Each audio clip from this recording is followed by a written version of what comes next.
সকলকে নমস্কার। আমি শুরু করছি আমার পরম ব্রহ্মে ওমের নাম দিয়ে, এবং শুরু করছি আমি মহামন্ত্র গায়ত্রী মহামন্ত্র দিয়ে।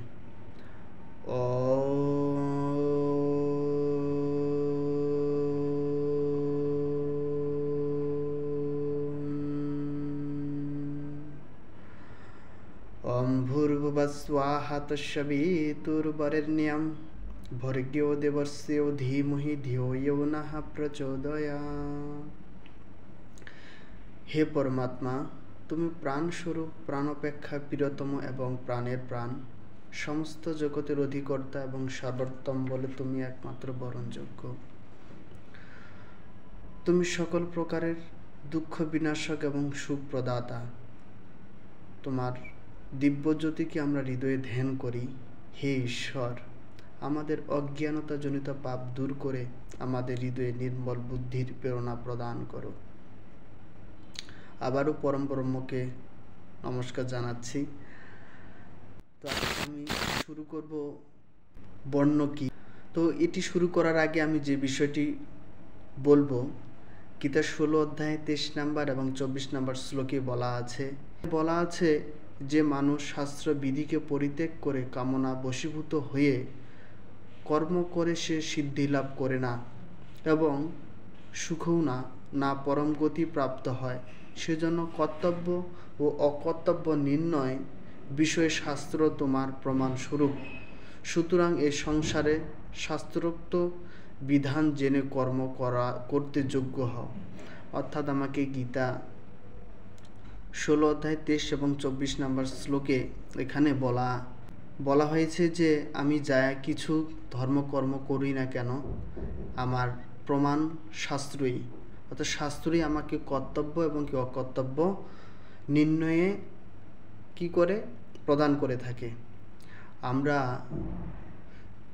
যারা ধর্মবিশ্বাসী, যারা আস্তিক, তারা আমরা কি করি, সবাই মোক্ষ লাভ প্রাপ্ত করতে চাই। এই মোক্ষ লাভের মূলত 3টি ধাপ আছে। এক, জ্ঞান, কর্ম এবং ভক্তি। আমরা এই 3টি গুণের মাধ্যমে আমরা কি করতে পারবো, মোক্ষ লাভ করতে পারবো। গীতায় আমাকে এই শিক্ষাটি দেওয়া আছে। তো আমি শুরু করি তাহলে। বর্ণ কি? নিরুক্তে 2:3 বলা আছে, বর্ণ ইতি বিনৌতেহে, অর্থাৎ যা পছন্দ করে বেছে নেওয়া হয় তাই বর্ণ। এর মানে হলো মানুষ তার নিজস্ব গুণ বা বৈশিষ্ট্য এর কারণে যে পেশা বেছে নেয় সেটাই হচ্ছে তার বর্ণ।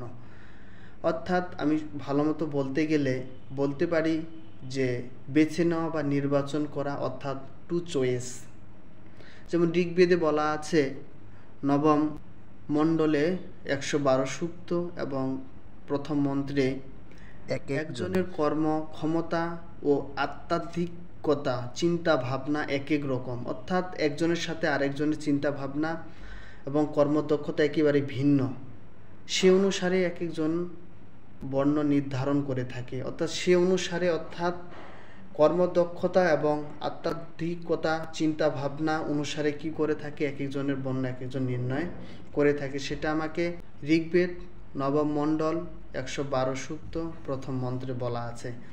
তাহলে এখন আসি যে এই বর্ণগুলো কোথায় থেকে এলো এবং কিভাবে আমরা সে বর্ণগুলো জানতে পারব।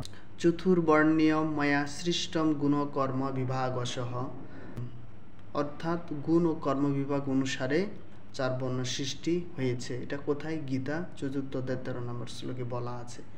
এছাড়া গীতা 18 অধ্যায় 41 নম্বর শ্লোকে বলা আছে, হে পরন্তপ অর্জুন, ব্রাহ্মণ, ক্ষত্রিয়, বৈশ্য ও শূদ্রগণের কর্মসমূহ স্বভাবজাত গুণসমূহ দ্বারা বিভক্ত করা আছে।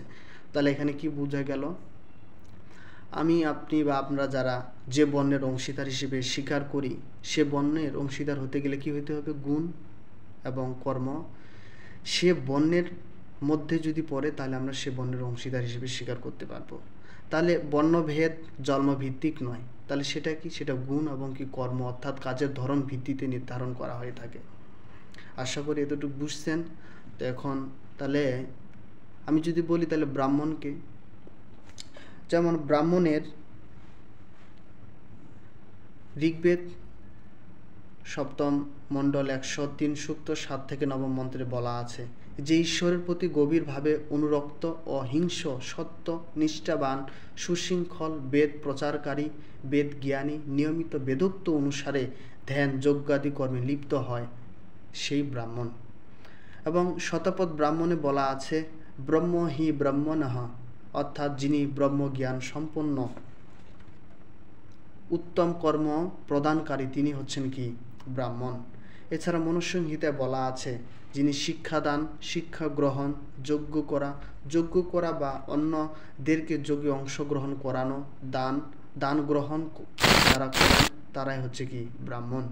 এছাড়া গীতায় 18 অধ্যায় 42 নম্বর শ্লোকে বলা আছে সংযম, দম, তপস্যা, পবিত্রতা, সহিষ্ণুতা, সরলতা, জ্ঞান, বিজ্ঞান, আস্তিক্য এগুলো হচ্ছে কি আমার ব্রাহ্মণের স্বভাব।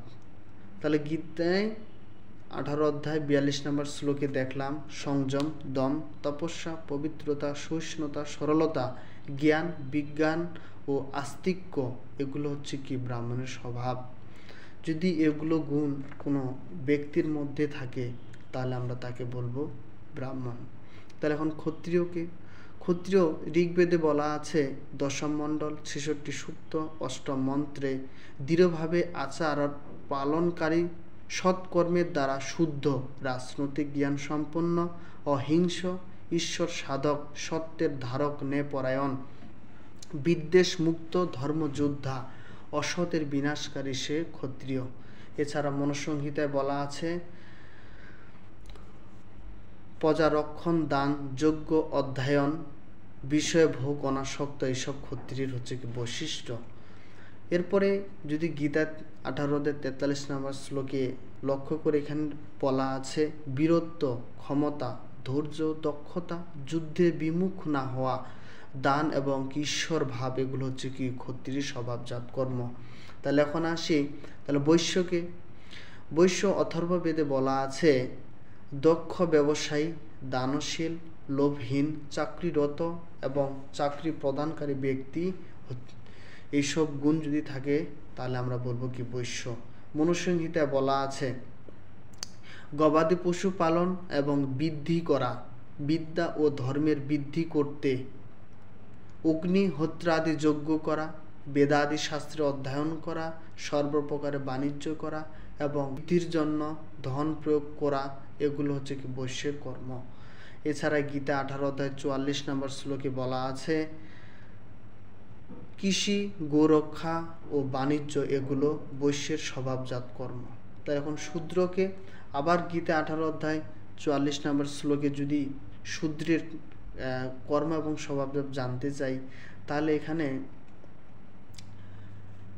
এখানে বলা আছে সেবা রূপ কর্মই হচ্ছে শূদ্রের স্বভাবজাত। সেবা রূপ কর্মই হচ্ছে কি শূদ্রের স্বভাবজাত। এখন তাহলে এই সেবা কাদের কি করবে? নিশ্চয়ই 3 বর্ণের মানুষকে করবে শূদ্র ব্যতীত। তাহলে আমি যদি বলি একটা মানুষ কি 4টি বর্ণের মধ্যে পড়ে, উত্তর অবশ্যই হবে হ্যাঁ।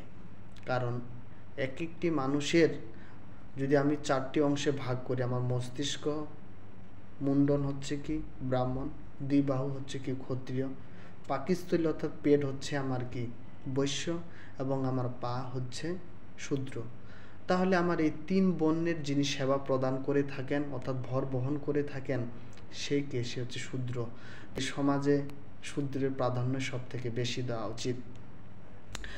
এছাড়া আমি যদি শূদ্রের আরেকটু বিস্তারিতভাবে ব্যাখ্যা করি, ঋগ্বেদ 10ম মণ্ডল 94 সূক্ত 11 নম্বর মন্ত্রে বলা আছে যে অদম্য পরিশ্রমী, অক্লান্ত, জরা যাকে গ্রাস করতে পারে না, লোভমুক্ত, কষ্ট সহিষ্ণু সেই হচ্ছে কি শূদ্র।